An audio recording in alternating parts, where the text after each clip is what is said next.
हूँ आपके साथ आराधना नामदेव। आज बात करते हैं दड्डी बाबा चैतन्यानंद सरस्वती के बारे में। चैतन्यानंद सरस्वती यानी दड्डी बाबा की महिला ब्रिगेड गिरफ्तार हो चुकी है। अब महिला ब्रिगेड पर धरपकड़ शुरू हो गई है। हर दिन बाबा के दड्डी पिक्चर के नए पन्ने खुलते जा रहे हैं। बाबा के कमरे से कई गंदे खिलौने और सीढ़ियों के साथ कई अश्लील सामान भी बरामद हुए हैं। दड्डी बाबा कैसे छात्राओं की जिंदगी से खेलता रहा और समाज के सामने मुखौटा चढ़ाकर बैठा रहा। दिल्ली पुलिस ने आरोपी स्वामी चैतन्यानंद सरस्वती और पार्थ सारथी को 14 दिन की न्यायिक हिरासत में भेज दिया है। 5 दिन की पुलिस रिमांड खत्म होने के बाद उसे पटियाला हाउस कोर्ट में पेश किया गया। वहीं कोर्ट ने चैतन्यानंद की 3 अर्जी पर पुलिस से जवाब मांगा है। इसमें केस की जानकारी और सन्यासी जीवन से जुड़ी सुविधाओं जैसे भोजन, कपड़े, दवाइयां और किताबें मांगी गई हैं।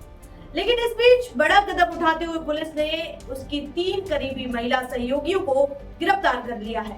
इनमें श्री शारदा इंस्टीट्यूट की एसोसिएट डीन, एग्जीक्यूटिव डायरेक्टर और साथ ही सीनियर फैकल्टी भी शामिल है।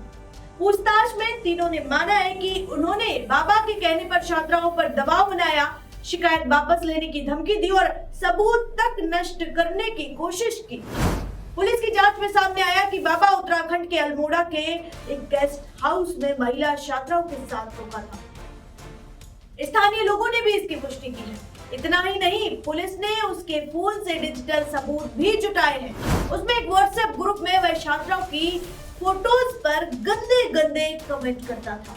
यही नहीं, 1 अक्टूबर को जब पुलिस ने उसके कॉलेज कैंपस में छापा मारा तो उसके कमरे से गंदे टॉय, 5 फोन सीढ़ियां और कई जाली तस्वीरें मिली हैं, जिनमें प्रधानमंत्री और पूर्व अमेरिकी राष्ट्रपति बराक ओबामा जैसी हस्तियों के साथ उसकी फोटो भी पाई गई। दरअसल ये पूरी साजिश लंबे समय से चल रही थी। 30 सितंबर को उसके मोबाइल से कई महिलाओं की चैट भी बरामद हुई। उसमें साफ दिखा कि वह छात्राओं को प्यार के जाल में फंसाने के लिए बेबी आई लव यू और आई अडोर यू जैसे मैसेज भेजता था। कभी उनके बालों और कपड़ों की तारीफ करता तो कभी उन्हें विदेश यात्रा का लालच देता। इस केस की गंभीरता का अंदाजा इसी से लगाया जा सकता है कि अब तक 32 छात्राओं से पूछताछ हुई। इनमें 17 छात्राओं ने साफ यौन शोषण और मानसिक प्रताड़ना की शिकायत दर्ज कराई। 16 छात्राओं ने मजिस्ट्रेट के सामने बयान भी दर्ज कराए हैं। बाबा की करतूतें सिर्फ यौन उत्पीड़न तक सीमित नहीं रही हैं, उस पर करोड़ों की हेराफेरी का भी आरोप है। जांच में सामने आया है कि उसने शारदा इंस्टीट्यूट ट्रस्ट के समानांतर नया ट्रस्ट बनाकर संस्थान की जमीन और फंड्स पर कब्जा करने की कोशिश की। करीब 20 करोड़ रुपए नए ट्रस्ट में ट्रांसफर किए थे। असल में चैतन्यानंद की आपराधिक रिकॉर्ड भी जो है वो लंबा रहा है। 2009 में दिल्ली की डिफेंस कॉलोनी में धोखाधड़ी और छेड़छाड़ का केस दर्ज हुआ था। 2016 में बसंत कुंज की एक महिला ने भी उसके खिलाफ शिकायत दर्ज कराई थी। पुलिस सूत्रों के मुताबिक चैतन्यानंद खास तौर पर आर्थिक रूप से कमजोर छात्राओं को निशाना बनाता था। कम फीस, MBA का झांसा और फिर नौकरी या विदेशी यात्रा का वादा, उन्हें अपने जाल में फंसाता था। ये वादे करके कई बार उन्हें देर रात कमरे में बुलाकर ग्रेड्स खराब करने की धमकी देता था। अब जब अदालत ने उसे न्यायिक हिरासत में भेज दिया है, सवाल यह है कि क्या ये मामला और भी गहराई में जाएगा?